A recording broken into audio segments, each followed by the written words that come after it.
Hey everybody, it's Carm here. How y'all doing? I've been on a bit of a electronic music kick lately. I'd say even going a little sequencer crazy, which for those of you who are aficionados, you know what that means. I have a few recent finds from within the realm, as well as some older ones which I've been revisiting here and there. So I'll just get right into them. This is probably one of my oldest ones.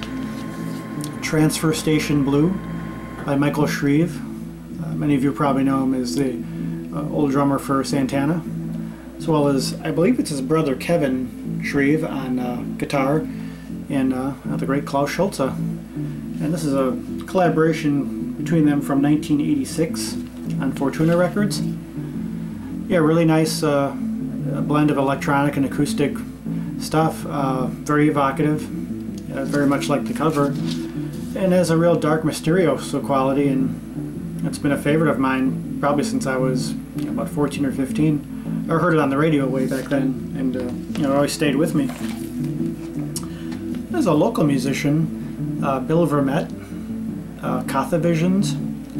It's from 1984 on Rainforest Productions out of Forest Park, Illinois, which is right outside where I live.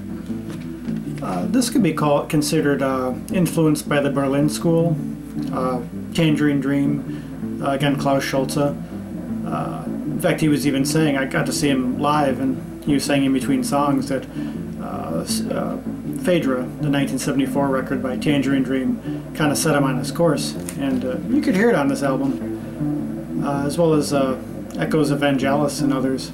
So I recommend anything by him if you're into that school. There's another one on the Berlin School, Adelbert von Dien, live. This is from 1984 and was recorded between 80 and 83. And he started off very influenced by Klaus Schulze, and by this album I think he really found his own voice, although he was still sticking with the analog synthesizers the whole way.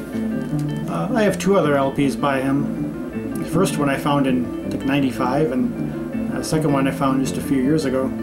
But always glad to find something by him, as his records seem increasingly rare now. Oh, what's this here? Has anyone seen this around? Or heard of this? Flyover? Someone named Derek Higgins? Some of you must be familiar with him. Of course, Derek, man who needs no introduction to everyone who's watching, as well as many more. Yeah, Derek, if you're watching, I'm really enjoying this. I'm finding my head bopping and toes tapping to this quite a bit. If I had to sum it up in a few words, I would just say this is very catchy and accessible, without ever sounding cloying or compromised. And that seems to be increasingly rare to find in today's music. Striking that balance. So yeah, really enjoying this, and I'd recommend to all of you, if you can, order up a copy and support the artist. Also notable is the artwork by Tim Guthrie. So absolutely. Konrad Schnitzler, probably a granddaddy of the electronic scene of the last 40 to 50 years, at least in Europe. Very influential. This is a live date from 72, Con 72, Part 2. There's pictures of his various synthesizers on here. Or I think it's one synthesizer, the Synthia, and it's different, different versions of it. Recorded in London. It's on the Cubico label. I think this would be as good an introduction as any to his music, especially his early stuff. It's rather abstract, for lack of a better word. Not much in the way of conventional melody, harmony, or rhythm. Just pure sound experimentation. Even, sounds like it could be like a pinball machine or something. Just the way the sound kind of bounces around and mutates into other sounds. But it's a really good example of early electronica, and from one of the early masters. Just heard about this recently. Seen it shown a couple times. I think Derek might have even showed this one as well. Earthstar French Skyline. Somehow I hadn't heard of this one. This is another one on the Sky label. The main artist is Greg Weist, playing various synthesizers. It's another one I'd say is, again, in the Berlin school, heavily sequencer based, and just really, really evocative. The cover is a good indication, and I was happy to find this one. Again, another one of those hidden gems that's probably was in plain sight this whole time. It's a fairly recent find. Also recent in the sense that it was recorded in this century, which is, I'm gradually getting more into modern stuff, as the century progresses, the decades progress. This is from 2006, recorded between 2006 and 2009 by an artist named Christelle Galdi.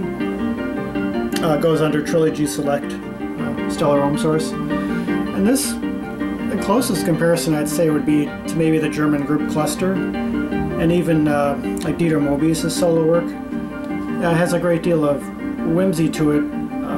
The melodies are sparse, but it's also a great deal of sound experimentation. And I guess this would be considered a blind buy, but it was well worth it. Found it for under $10, and yeah, it was just another nice surprise. This is an old classic, had for many years, Western Spaces, by three of my favorite artists, Steve Roach, Kevin Braheny, and the late great Richard Bermer. And cover reminds me of my recent Sedona video. This is from 1987 on Innovative Communication, a label I really like. If you're interested in any of these three artists, this would be a great introduction to any one of them.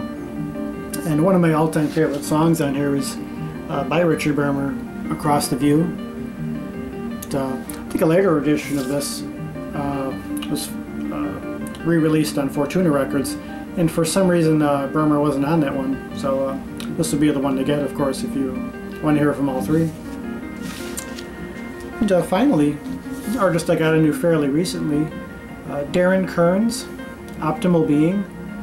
I learned of him from a Nightcrawlers album. They're an American trio, very Tangerine Dream influenced and inspired. This is from 1983 on Atmosphere. It's mainly electric guitar and synthesizers. Sounds very influenced by, again, mid-70s Tangerine Dream and Manuel Gatching. So, again, another one I'd recommend if you come across it, if you're interested in those styles.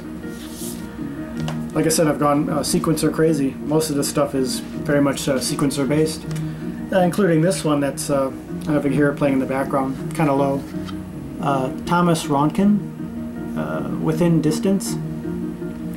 This is from 1997. I think he collaborated with Steve Roach in the early days on Tissima Records, which I wasn't familiar with before.